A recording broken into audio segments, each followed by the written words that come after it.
Eh ben vous savez quoi? Il est pas trop mal ce Wiko View 3 Pro. J'aime bien commencer comme ça, j'attaque un peu par la fin. Qu'est-ce que vous en pensez? Marquez-moi tout ça en commentaire. Bon, j'arrête. C'est pas mal du tout. Je vous l'ai présenté lors d'une découverte prise en main au MWC à Barcelone au mois de février. J'ai un smartphone que j'ai découvert bien évidemment comme tout le monde à ce moment-là. Je pensais le tester courant mai et au final, vous voyez, on est au mois de juin et c'est maintenant que je le teste.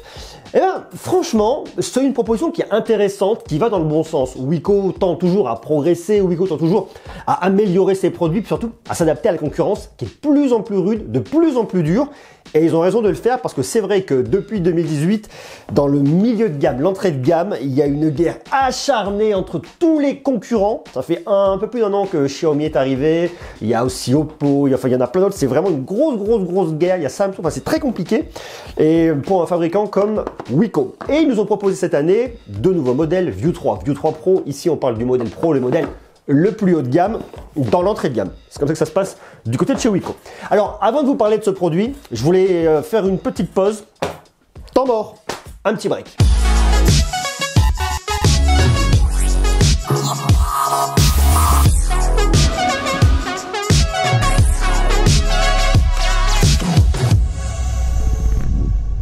Alors bien évidemment, je découvre plein de produits, mais je rencontre aussi beaucoup de personnes. Et il y a des personnes avec qui je m'entends vachement bien, il y en a d'autres avec qui on a des rapports un peu plus consensuels. Et dans les personnes avec qui je m'entends très bien, il y a Hervé Vaillant qui bossait chez Wiko et quelqu'un que j'apprécie beaucoup. Et lors du lancement de la sortie officielle il y a quelques jours à Boulogne, Hervé était présent pour faire ses au revoir à toute l'équipe de Wiko, à tout le monde. Enfin voilà, c'était un moment un peu sympa. Je voudrais revenir un petit peu sur ce moment et puis faire une petite bise à mon pote Hervé parce que franchement Hervé, je t'adore. Pas d'ascenseur comme ça. Ça c'est un peu rococo, mais c'est pas mal. At first I didn't think about it. At first I thought whatever, yeah. At first I thought I'd work around it. I'd work around it. But you turned out to be so different. On est pas mal, alors là on est à la soirée Wiko, c'est lancement officiel des View 3 Pro, View compagnie, ici et ça. Moi j'ai pas envie de vous parler de ça. Moi je vais vous parler de mon vieux pote Hervé. Mon vieux pote Hervé que j'aime très fort et qui malheureusement ne sera plus dans les prochaines vidéos de Wiko, qui va poursuivre une nouvelle aventure. Et je vais lui faire un gros bisou. Je vais te faire un gros bisou mon pote parce que pour moi, Hervé, et je lui ai pas dit qu'on allait parler de ça, pour moi Hervé c'est un génie de la fête. C'est un génie de la communication, c'est un mec humain que j'adore, qui est balèze et c'est un des premiers mecs avec qui j'ai bossé, que j'ai pu rencontrer et qui tout de suite te présente tout le monde et dit hey, attends, mais tu connais pas telle personne? Attends, mais tu connais pas? C'est vrai? Sérieux? Et voilà, et j'aime beaucoup Hervé, je voulais vous le dire et voilà, je suis très content. Voilà. Merci Aurélien. Aurélien, à la tienne. toujours un plaisir. À la vôtre. Toujours un plaisir de te voir. Toujours un plaisir de te voir. Et dis à toi-même, j'adore. Hervé c'est vraiment un génie de la fête.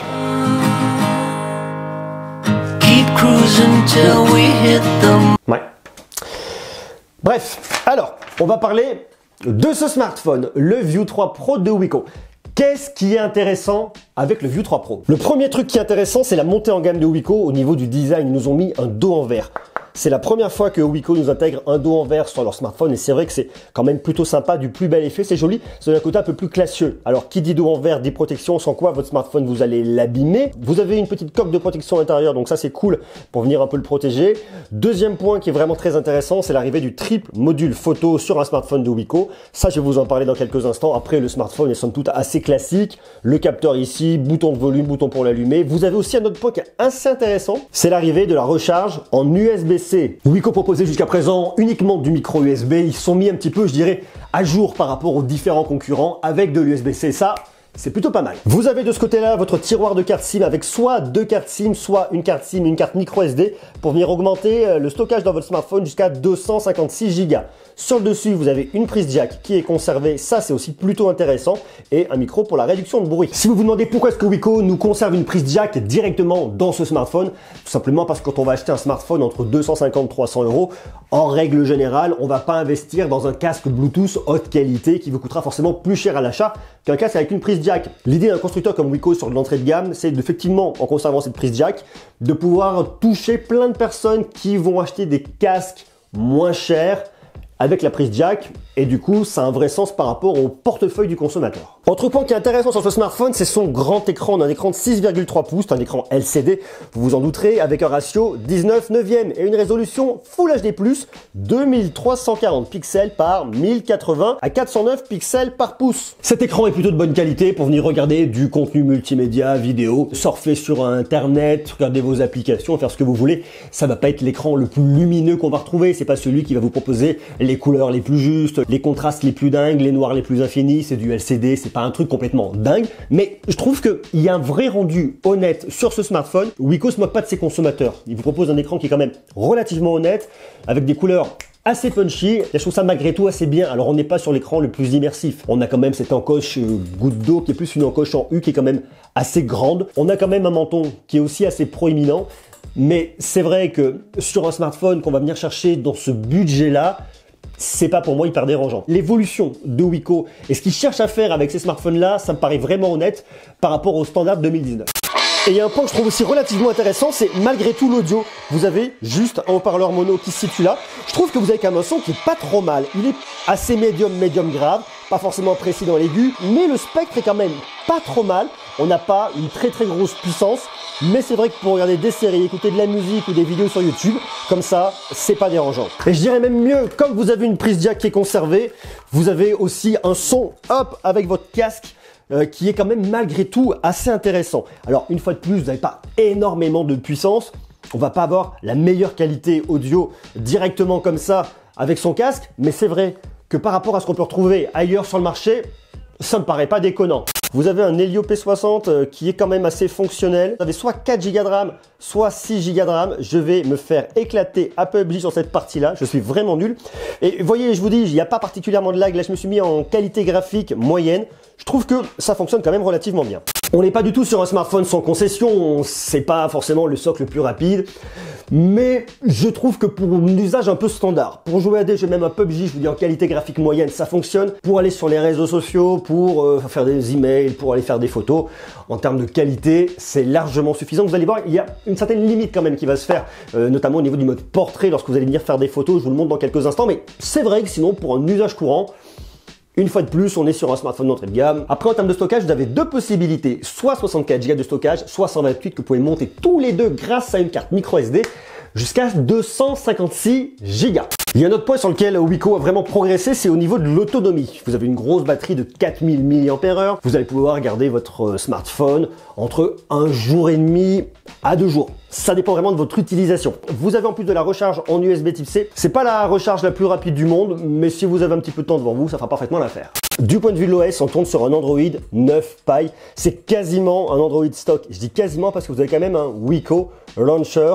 Et maintenant, le gros focus qui est fait sur ce smartphone, c'est justement la première fois que vous avez chez Wiko un triple module photo. Vous avez une caméra principale de 12 mégapixels. On n'a absolument aucune information sur l'ouverture. Vous avez une seconde caméra de 13 mégapixels. C'est un ultra grand angle de 120 degrés. Et puis vous avez à la fin une caméra de 5 mégapixels qui est là pour le mode portrait pour l'effet bokeh. Vous pouvez filmer en maximum en Full HD à 30 images par seconde. Vous avez un zoom numérique x4. Et à l'avant, caché ici dans cette petite encoche, vous avez une caméra de 16 mégapixels. Et de la même manière, je n'ai absolument aucune information sur l'ouverture. Et ben croyez-moi ou pas, je trouve que le boulot est quand même relativement bien fait de la part de Wiko là-dessus. Bien fait sur la caméra principale. Le reste, c'est un peu moins bon. Je vous montre des photos que j'ai faites avec mon View 3 Pro directement sur mon Mac, comme ça vous verrez bien. C'est vrai quand on est sur une photo comme ça c'est pris avec le capteur principal, c'est quand même je trouve assez bien pour trouver, alors bon si on vient zoomer tout de suite on va perdre en qualité, mais vous retrouvez quand même vachement de détails au niveau des fleurs, au niveau des gouttes de pluie, je trouve que c'est vachement bien et assez qualitatif. Ensuite, dès que vous arrivez sur le grand angle, tout de suite, c'est vachement moins bien. Le grand angle, il a du mal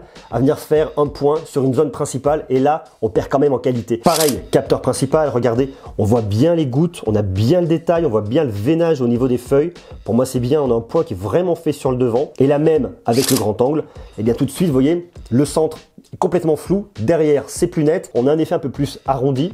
Pour trouver là sur les bords, la même chose avec le capteur normal. Vous retrouvez bien ici sur votre premier plan toutes vos feuilles, la lumière est assez bien captée, les couleurs sont assez naturelles, un peu saturées mais pas trop, ça me paraît quand même assez juste. Derrière, tout de suite un petit peu flou, rien de bien grave là-dessus. Et dès qu'on passe sur le grand angle, tout de suite, vous voyez, c'est pareil, on se retrouve avec quelque chose devant qui est flou, quelque chose qui est un peu plus net derrière, mais on a vraiment cette déformation ici au niveau de la photo. C'est pas bien corrigé d'un point de vue logiciel. Pareil, il flatte le capteur principal, des gouttes d'eau qui sont bien rendues, du détail, c'est assez joli. Là, je me suis rapproché pour venir faire une photo un peu plus près. C'est pas en zoom, hein, c'est vraiment en me rapprochant avec l'appareil. Vous voyez, j'ai quand même vachement de détails ici. Je trouve que c'est vraiment juste comme ça. De la même manière, j'ai pris des feuilles avec les gouttes de pluie. Bon, c'est pas mal, hein, vous voyez, c'est un peu surexposé sur le dessus. Ça, c'est un peu dommage. Je vous dis, c'est un peu flou dès qu'on n'est pas tout de suite dans le champ direct, mais dès qu'on est dedans, c'est pas mal. Le rendu est assez quali, hein, c'est pas ce qu'il y a de mieux, c'est pas ce qu'il y a de plus parfait, mais c'est pas mal. Et dès qu'on passe tout de suite, vous voyez, paf, sur l'autre caméra, ça devient un peu flou au centre, l'arrière-plan est un peu mieux et c'est un petit peu plus jaune que ce qu'on va pouvoir retrouver par rapport à une photo normale, prise avec le capteur principal. Côté caméra de selfie, c'est pas mal. Rien à dire de particulier de ce côté-là. Et par contre, il est très mauvais en photo de nuit. C'est pas du tout son point fort, hein. Là, vous voyez, j'ai pris ma figurine derrière, on voit absolument rien, on devine, mais c'est vraiment très mauvaise qualité là-dessus. Et le mode portrait pourrait paraître pas mal lorsqu'on le regarde comme ça, mais en réalité, il vient un petit peu détourer des fois à grands coups de hache. Vous voyez là par exemple derrière, j'ai mes badges qui sont juste là, et là il a eu beaucoup de mal à détourer. Alors ça vient aussi de la faute du SOC de Mediatek, le Helio P60.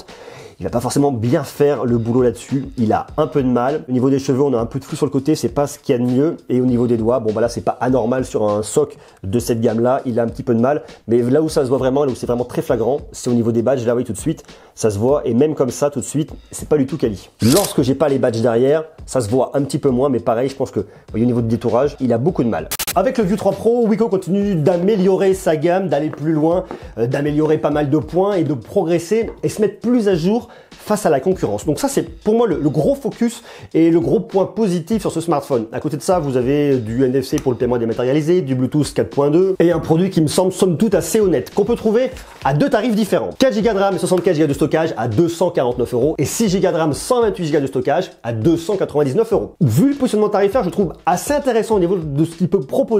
Maintenant, je suis toujours un petit peu dubitatif par rapport à la concurrence. Est-ce qu'il va réussir à coexister par rapport aux concurrents chinois qui sont de plus en plus pressants, qui sont de plus en plus difficiles? On sait que Wiko est un petit peu dans le dur. Ils ont un peu fait de l'écrémage en France en proposant un plan de départ volontaire. C'est un début d'année un peu compliqué pour la marque. Est-ce qu'ils vont réussir à progresser, à continuer à s'imposer? Ils sont très forts dans le segment, aux alentours des 100 €. Dès qu'on arrive sur des smartphones aux alentours des 250-300 €, ils sont un peu moins forts, c'est un peu plus difficile pour eux. Néanmoins, ils montent un vrai savoir-faire, une vraie volonté avec ce View 3 Pro.